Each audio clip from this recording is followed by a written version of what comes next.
Aquello que no hacemos consciente, el universo nos lo devuelve como destino. Carl Jung, Recuerdos, Sueños y Pensamientos.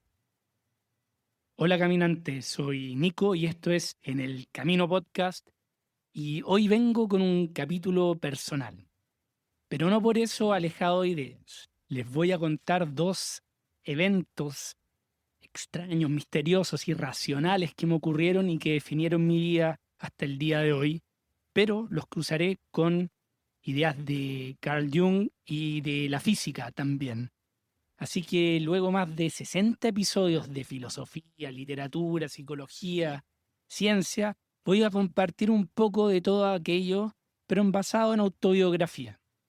Quiero hablar del viaje interior y ya con casi 40 años creo que es un buen momento para hacerlo. Espero que disfruten el programa. Mi vida de inmigrante empezó a los 27 años. Nunca más volví a Chile. Primero como viajero mochilero y luego como ciudadano de segunda categoría en Europa. Pero la verdad es que siempre me he sentido ajeno, un forastero, un allegado. Tal vez viene del hecho de mi infancia, del hecho de mudarme tantas veces y cambiar siempre de amigos. Entendí rápidamente la fugacidad de todo, de las relaciones.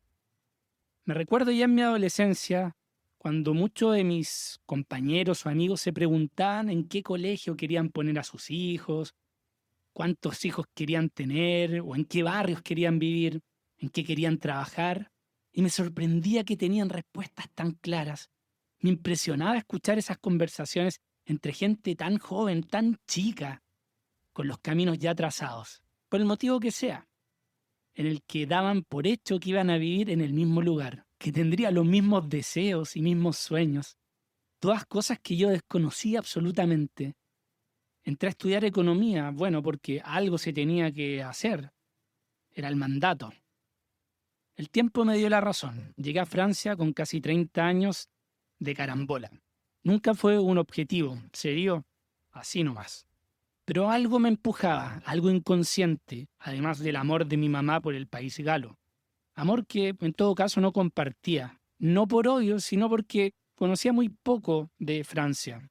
Pese a haber estado durante el año 98 en el Mundial de Francia de fútbol, donde en un parque temático de una marca deportiva jugué fútbol con niños de todo el mundo. Fue mi primer encuentro multicultural con 12 años. Todavía me recuerdo, fue un remesón vital compartir con niños de todos los colores. Me recuerdo que no nos podíamos comunicar, al menos hablando, todos hablábamos idiomas distintos, pero había algo que nos unía, en este caso una fiesta como era un mundial de fútbol. Eso se me quedó grabado. Quería más de eso en mi vida. Se me quedó marcado con fuego. Tal vez por ese deseo inconsciente de repetir esos escenarios, no me veía en esos caminos de vida estrechos que hablaban mis amigos años después. No lo sabía. Después de todo, la vida siempre se va rehaciendo día a día. Solo años después, uno intenta pobremente darle una narrativa a la vida. Los puntos se conectan para atrás, nunca para adelante, como decía Steve Jobs. Pero volvamos. Ya a mis 20 y pocos años, una vez soñé que hablaba francés. Sí, hablaba el idioma de Voltaire, de Rousseau, de Molière. Y para ese entonces, en mi vida consciente, no sabía una sola palabra de francés. Ninguna, en serio. Sin embargo, soñé que dominaba este idioma a la perfección. Tenía conversaciones en francés, pensaba en francés y me desperté esa mañana extrañadísimo, con una sensación de virtuosismo que me era ajeno. Años después, mi hermano se hizo un test de ADN y resultó que no teníamos sangre francesa tampoco. Ninguna sorpresa. Pero, ¿por qué entonces? ¿Cómo ese sueño? ¿De dónde fluía ese conocimiento, esas conexiones neuronales? ¿Tal vez me había sugestionado? Tampoco creo porque el francés es de los idiomas más identificables. Pasaron los años y gracias al podcast, que ha sido una enorme herramienta de autoconocimiento, ya que me obliga a investigar sobre temas para compartirlos con ustedes, me encontré con Michio Kaku, gracias a mi amigo Sambri que me recomendó un libro, y luego con Carlo Rovelli, este último un gran físico y divulgador. del cual aprendí de su libro El tiempo no existe, que el tiempo es algo plegable, una especie de manto en que el pasado, presente y futuro conviven constantemente en el mismo instante. Esta es la noción eternalista del tiempo, donde en vez de ver el tiempo como un río, ese el cual hablaba el viejo Heráclito en Grecia, en que nunca alguien se baña en el mismo río dos veces, porque o tú no eres el mismo o porque el río ya no es el mismo. El tiempo, según esta noción eternalista, es como una espiral que torna y torna, pareciera que solo en una dirección, pero ascendiendo y descendiendo, sobre todo en los sueños.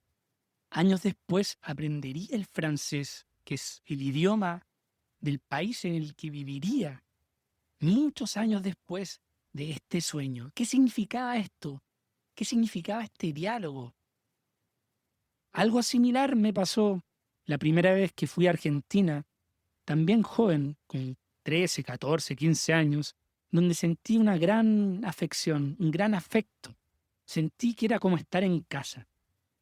La gente, el fútbol, la afición a la cultura, el teatro, el Ateneo, esa librería monumental. Estaba seguro, luego de mi primer viaje a Argentina, que me casaría con una argentina. No había conocido a nadie en especial, pero lo había decidido internamente. Me da un poco de vergüenza decirlo, pero bueno, fue así.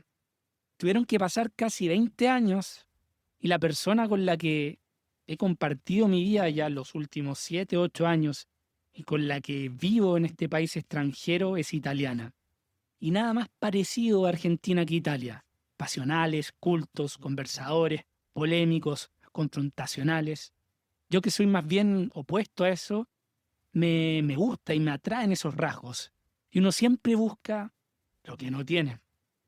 Y caminando por Buenos Aires sentí esa calidez hogareña y ese estímulo desafiante que uno siente donde algo te dice que sí, aquí es, donde uno se siente en casa y siente con todo el ser, con cuerpo y mente, que puede prosperar en su totalidad. Tal vez te estarás preguntando en este momento, ¿no se habrá condicionado y creado cuentos de hadas este Gil? ¿No se habrá ido de viaje con Foucault y Huxley, como en los episodios pasados, con viajes psicodélicos? Es una pregunta legítima. ¿Me condicioné toda esta historia? ¿Qué fue primero? ¿Esas señales en Buenos Aires y mi sueño francófona? ¿O las decisiones de vida que me llevaron a que eso se cumpliera? ¿O tal vez era simplemente el esfuerzo inútil, fútil, de darle una narrativa a la vida? Lo he pensado mucho y la verdad es que da lo mismo. Lo importante es darle un norte a tu vida, pero también y sobre todo un sentido. Tal vez sí, me inventé hablar francés en un sueño. La verdad es que no lo creo, estoy seguro de lo contrario. Pero lo que sí sé con absoluta claridad es que cuando me iba a ir con la visa de vacaciones y trabajo a Alemania, la cual ya había obtenido, la cual ya tenía en mi pasaporte y ya tenía todo listo, justo aparece en el último momento un tratado bilateral entre Francia y Chile y no lo dudé. Cambié de planes. Sabía que algo me esperaba en Francia, que no era un paradero cualquiera y cambié Alemania por Francia. Lo importante es que este evento irracional, me dio un norte. Y ese sueño me hizo montar esos caballos invisibles y atravesar el Atlántico. Claro, luego viene la pobrecita razón a explicar que siempre me llevé bien con los franceses mochileros en mis viajes, que eran de los europeos con los que más me encontraba y admiraba porque siempre eran cultos y aprendían español y se interesaban genuinamente de nuestra cultura latinoamericana, no como otros países, los más nórdicos que venían solo a marcar el pasaporte. Sí, eso me atraía mucho, pero eso confieso que era solo la razón. Lo mismo ocurre con mi actual pareja. Esa calidez ya la había sentido. No había ninguna duda. Además, como nunca antes, no tenía dudas y sabía que con ella tendría un hogar, cosa que desesperadamente había estado buscando toda mi vida, el pertenecer a algo, por muy pequeño que sea, pero nunca lo había logrado. Una zona de seguridad, pero también de desafío, ¿ah? Gracias a ella aprendí el italiano y me incitó a leer francés cuando parecía un viaje a otra galaxia, cosa que ahora hago. Sus amistades me intimidaban. Varios de ellos tenían doctorados. Eran interesantes, hablaban de todo. Ellos, indirectamente, me empujaron a nivelar hacia arriba. Volví a leer con pasión, pero ya no solo novelas y poesía, sino que libros de esos que te hacen sufrir por lo difícil, filosofía, ensayos científicos. Toda motivación que ha sido pilar para la creación de este podcast y también canal de YouTube, que se ha vuelto mi proyecto profesional de pasión y herramienta de autoconocimiento, como les decía, y que recién, en los últimos años, ha empezado a dar sus primeros frutos. Puedo seguir. Cada vez que por trabajo me quedaba en casa para las fiestas de fin de año, que acá en Europa son sagradas, y el mundo se pausa, el mundo laboral al menos, salvo para los que trabajan en el comercio, como era mi caso, le pedía a ella que me recomendara películas. Y me dejaba largas listas porque quería aprender de su mundo, quería aprender de los maestros. Ay, cómo no me equivoqué. Fellini, Sergio Leone, Visconti, Tornatore, la música de Nino Rota y Ennio Morricone. Todo aquello le dio emoción y magia a mi vida. Me atreví a darle la mano y me dio un arco iris. Ha sido hermoso. Disculpen, me puse un poco romántico. Creo que es la primera vez en 60 capítulos, así que paciencia. De todas formas, saben que siento algo muy femenino en muchos aspectos en mí, ese lado sensible. Pero lo que quiero decir es que hay que estar atento, atenta, para seguir esa vida con sentido. Esos mensajes invisibles para mí aparecieron en sueños, en sensaciones viajando. No los ignoren, que en lo racional, en lo inexplicable, en lo que se escapa de la causa y efecto, que conocemos con las leyes del universo actual, en eso está el camino con sentido, tu camino con sentido. Por eso les recomiendo tanto que anoten sus sueños, que tomen un cuaderno y lo conviertan en su libro sagrado, que transcriban sus sueños en las mañanas, que noten quiénes se les aparecen, empezarán a ver patrones. Ahí hay claves. El sentido está en esos detalles, en tomar atención, en darle importancia a tu vida. Debemos crear nuestro relato personal, el que obvio va a estar lleno de magia. Tu camino está lleno de magia, de misterio. Tú lo sabes. Intégralo, busca esa totalidad, unir los opuestos, razón y sin razón. Ahí está el sentido. Ese es el faro en la hora más oscura de la noche de tu camino. Si no lo haces, quedas a expensas de los estímulos externos y a obedecer mandatos. Crea tus propias leyes. Y ahí va una pregunta para ti, caminante. ¿Alguna vez has tenido un sueño, una corazonada o una casualidad inexplicable que terminó guiando tu vida? Coméntamelo, por favor, en los comentarios para saber que no estoy tan solo, que no soy el único chiflado.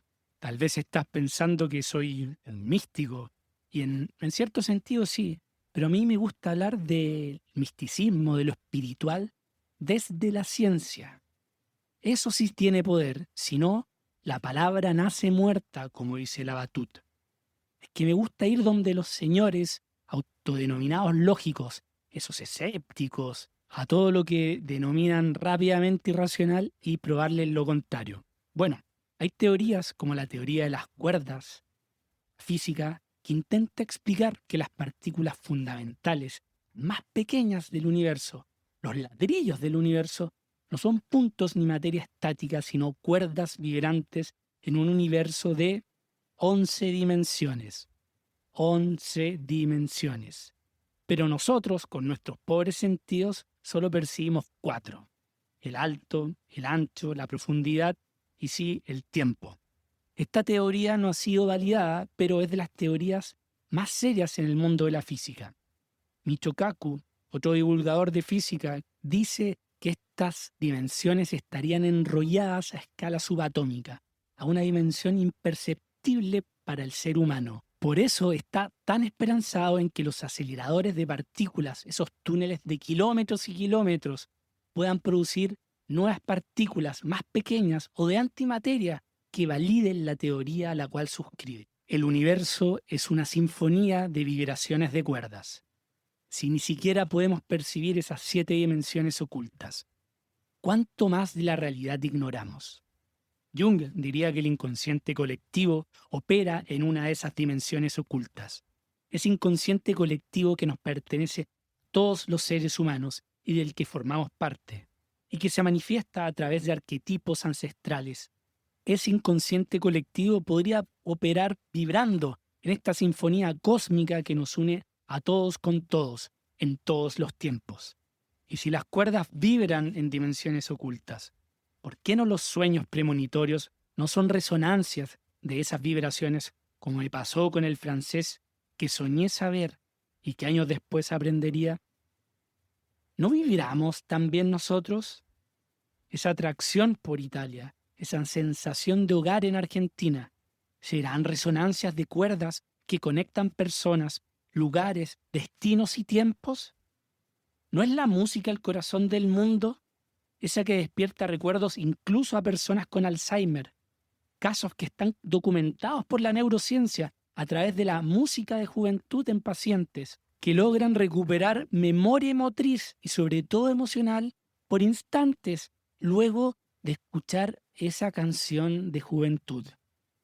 Si las vibraciones pueden despertar memorias que las ciencias médicas consideran perdidas, ¿qué otra realidad invisible está resonando a nuestro alrededor? ¿Será que, como dice Michio Kaku, las cuerdas vibran en frecuencias que aún no sabemos escuchar? Es como lo que les decía en el episodio de sincronicidad de Jung, en casos de pacientes con muerte cerebral que recuperaban su conciencia solo para despedirse de los seres queridos. Es ese principio de acausalidad en la que causa y efecto que conocemos desaparece, el cual, ojo, era una colaboración no solo de Jung, psiquiatra, sino también de Wolfgang Pauli, Premio Nobel de Física. En ningún caso 2 chamanes en LSD. Hay tanto misterio, tan pocas cosas probadas, que lo único irracional es creer que el modelo actual no se va a modificar y que nada fuera de los bordes que admitimos hoy pueda entrar en el modelo. Hay que salir de la caja, al menos darle esa posibilidad.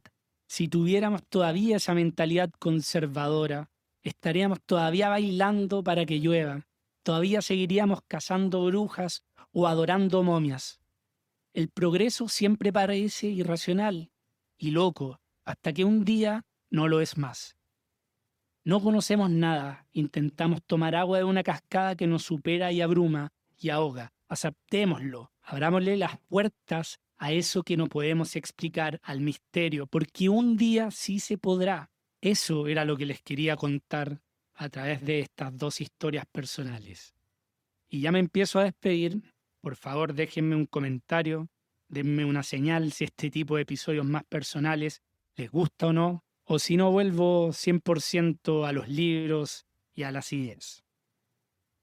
Además, el 96% del universo es materia y energía oscura, invisible para nuestros instrumentos. Por eso, el acelerador de partículas que busca Michio Kaku y entre otros científicos. Entonces, ¿con qué arrogancia pretendemos cerrar las puertas a lo desconocido? Casi la totalidad de la realidad se nos escapa. Como advirtió Jung, lo esencial es invisible a los ojos, pero no al alma. Tomen atención, caminantes, toma atención. Y si te ha gustado este episodio, comparte, suscríbete y coméntalo sobre todo. Si has tenido uno de esos eventos irracionales, invisibles a los ojos, pero no al alma.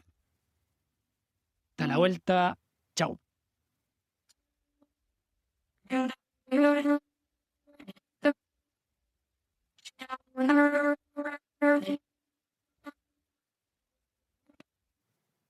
Hola caminante, gracias por llegar hasta acá y si valoras el programa y no quieres perderte ningún episodio, puedes suscribirte dándole clic a la campanita y dejar una reseña en Spotify o YouTube que me ayuda un montón para aumentar el alcance del podcast. Puedes seguirme en Nico en el Camino en Instagram y TikTok, además de en Nico Vergaray en Twitter. Gracias por acompañarme en el camino.